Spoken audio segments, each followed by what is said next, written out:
Dinosaurs roll over in their graves as renewable energies dominate the landscape. But hold on, due to the ongoing conflict in the Middle East, some countries are being forced to pivot back towards relic forms of energy. Let's drill down on these topics and see what we hit.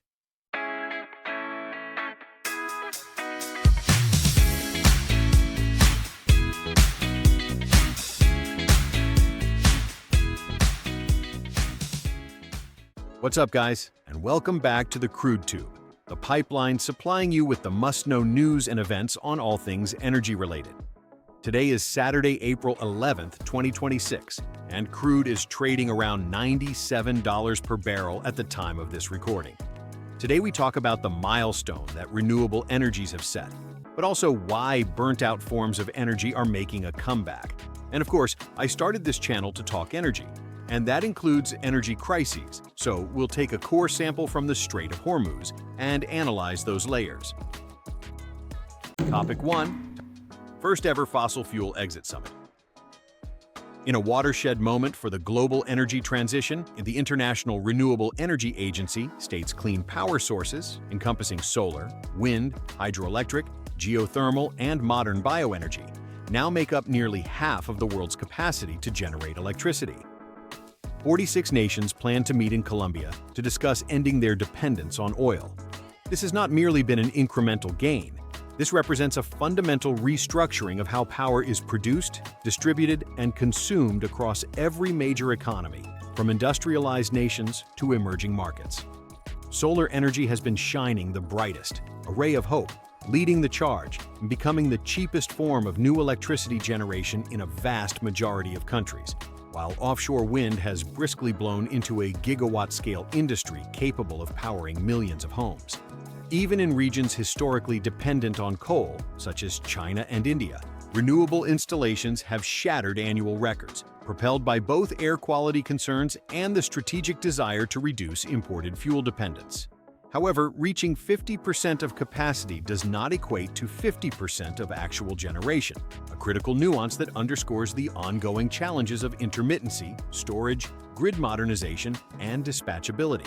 Solar and wind, while abundant, produce energy only when the sun shines or the wind blows, but they get burned and die down without massive investments in battery storage, pumped hydro, or other load-balancing technologies.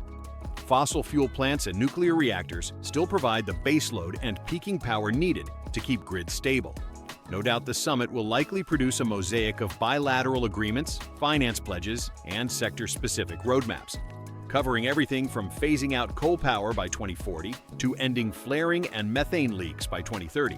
Standing outside booing this fossil fuel hater summit, we'll find Saudi Arabia, Russia, and the United States.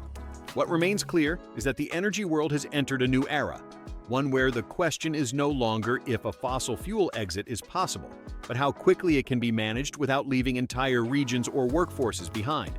The 50% capacity milestone has given political leaders tangible proof that an alternative exists at scale. This summit will test whether they have the collective will to finally pull the plug on the engine of the industrial age. Topic 2. Many countries forced to rely on domestic nuclear and coal. The ongoing and intensifying conflict in the Middle East has triggered the realignment of energy strategies among resource-importing nations.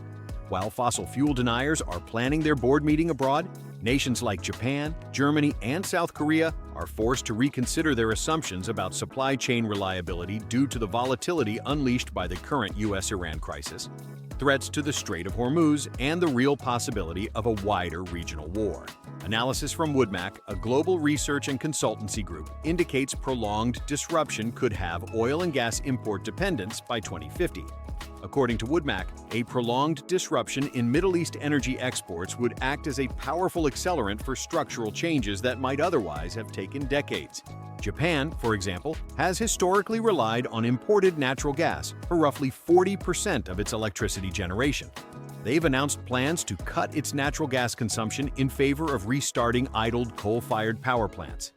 Several European nations, having already weaned themselves off Russian pipeline gas following the 2022 invasion of Ukraine, are now looking nervously at their remaining natural gas imports from Qatar and the UAE in the Gulf. The consultancy warns that a feedback loop could emerge, where Middle East conflict drives coal and nuclear adoption, which reduces demand for Gulf oil and gas, which further destabilizes Middle East economies and potentially fuels more conflict. On the nuclear front, countries including France, Poland, and even Japan itself are accelerating plans for new reactor construction and extended operation of existing plants, viewing atomic power as the only large-scale, dispatchable, low-carbon energy source that is immune to Middle East supply shocks. The irony: a conflict born in the world's most oil-rich region may ultimately hasten the decline of fossil fuels, but not through the clean, renewable path that environmentalists envisioned. Instead, nuclear is at the core, and clean coal is getting fired up for a comeback. Topic 3. The April 2026 United States-Iran ceasefire, brokered by Pakistan, is a temporary 2-week pause in hostilities because nothing says peace like a ceasefire with an expiration date. While both sides agreed to stop attacks and Iran allowed limited safe passage through the Strait of Hormuz, the specific terms themselves were interpreted very differently by each party, leaving major issues unresolved. The primary accomplishment was not a resolution of differences, but a fragile pause and framework for dialogue. Despite the truce, the Strait of Hormuz is not functionally open for normal commercial shipping. Maritime traffic has dropped 90 to 95% from pre-crisis levels, with only 10 to 12 vessels passing daily compared to over 100 previously. The narrow shipping corridor is now operating more like a toll booth, and the toll is $2 million. Approximately 800 commercial vessels remain stranded in the world's most expensive parking lot. Major shipping companies have delayed operations due to understandable safety concerns. Iran links the strait's reopening to a cessation of hostilities in Lebanon, while fundamental drivers of the conflict, Iran's nuclear program, regional influence, United States forces, and Gulf security, remain entirely unresolved. Since the strait handles 20% of global oil supply, a sustained blockage would inflict damage far beyond price spikes. The crisis has transformed from open warfare into economic warfare, with the strait as the battleground and the global economy as the hostage, leaving Islamabad talks to decide whether a new order emerges or conflict resumes. Stay tuned. All right, I think we've tagged bottom on today's topics. Thanks for spending your downtime here.